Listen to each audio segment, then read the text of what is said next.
देखिए उत्तर प्रदेश विधानसभा में योगी आदित्यनाथ मुख्यमंत्री उत्तर प्रदेश ने बयान दिया रामचरितमानस को लेकर। कहते हैं रामचरितमानस ने समाज को जोड़ने का काम किया। क्या कह रहे हैं सुनिए जरा। भोल गंवार सूत्र पशुरावी सकल ताड़न के अधिकारी। अब ये सीख से है, शिक्षा से है।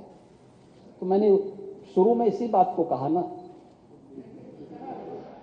और आपने तो बाबा साहब भीमराव अंबेडकर जी के प्रति किस प्रकार का व्यवहार किया था तो जग जाहिर है। उनके नाम से बनी हुई संस्थाओं के नाम बदल दिए गए। क्या कुछ नहीं किए जी। आपने तो घोषणा भी की थी कि हम आएंगे तो बाबा साहब भीमराव अंबेडकर के सारे स्मारकों को हटा देंगे, टेंट हाउस खोल देंगे, वहां पे मैरिज हॉल खोल देंगे। घोषणा भी तो कर रहे थे आप। आज सामाजिक न्याय की बात करते हैं।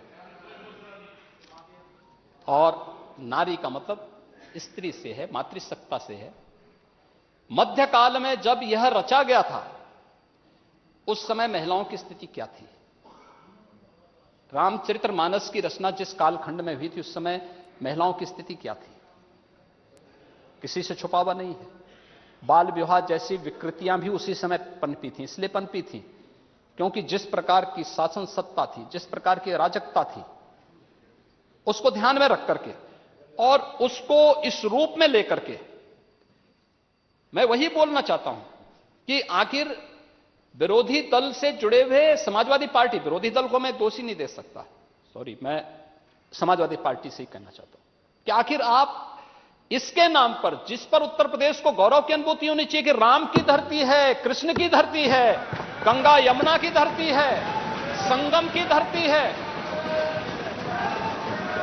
और उत्तर प्रदेश की धरती पर रामचरितमानस और वाल्मीकि रामायण जैसे पवित्र ग्रंथ रचे गए, जिस उत्तर प्रदेश वासी को गौरव की अनुभूति होनी चाहिए, आप उस पवित्र ग्रंथ को जला करके क्या देश और दुनिया में रहने वाले 100 करोड़ हिंदुओं को अपमानित करने का काम नहीं कर रहे हैं?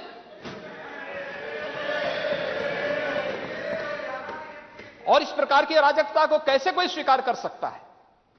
कैसे कोई स्वीकार कर सकता है? और इसलिए महोदय मुझे तो केवल एक पंक्ति याद आती है, जाके प्रभु दारुण दिखती ना ताके मती। विरासत में तो नहीं मिली थी लेकिन जो बचा कुचा था वो भी स्वाहा।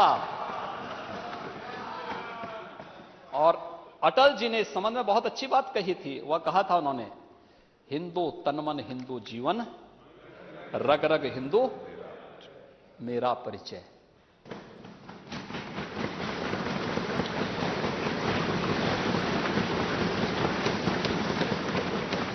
हिंदू कहने में शर्माते, दूध लजाते लाज न आती, घोर पतन है अपनी मां को मां कहने में फटती छाती।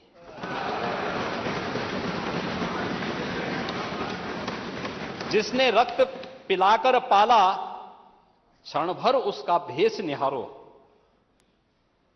उसकी खूनी मांग निहारो, बिखरे बिखरे केस निहारो। जब तक दुशासन है बेड़ी कैसे बंध पाएगी, कोटि कोटि संतति है मां की लाज न लुट पाएगी।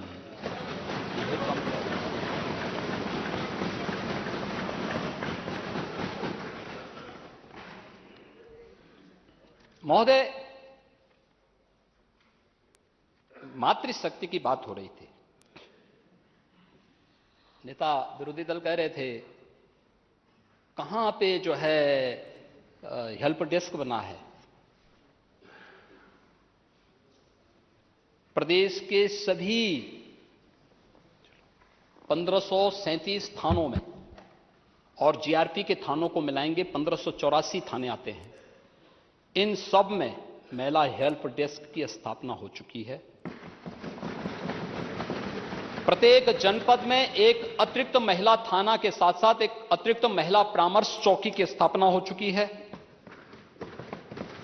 प्रदेश के सभी 1537 थानों में 10,417 महिला बीट गठित की गई है और प्रदेश के सभी ग्राम पंचायतों में जहां पर ग्राम सचिवालय का निर्माण हो चुका है, वहां एक मिशन शक्ति कक्ष का निर्माण भी किया जा चुका है।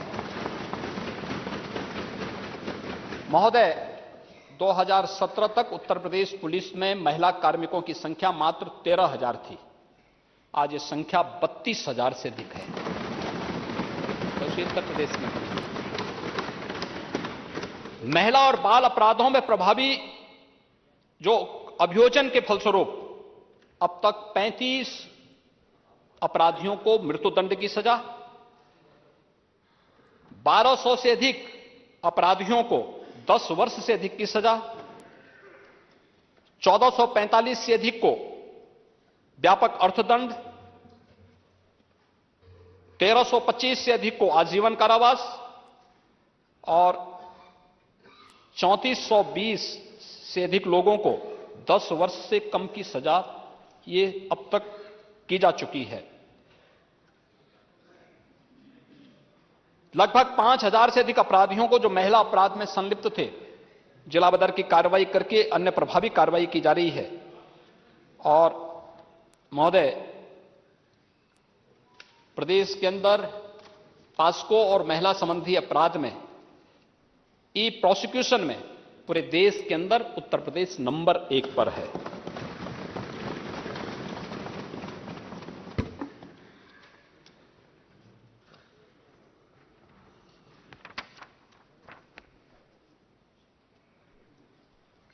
प्रदेश के अंदर महोदय, अगर आप देखेंगे कि सेफ सिटी आज प्रदेश के अंदर सभी नगर निगमों को और गौतम बुद्ध नगर को सेफ सिटी के रूप में हम लोग डेवलप कर रहे हैं। इसमें स्मार्ट सिटी मिशन और यूपी पुलिस मिलकर के इस कार्यक्रम को आगे बढ़ा रही है।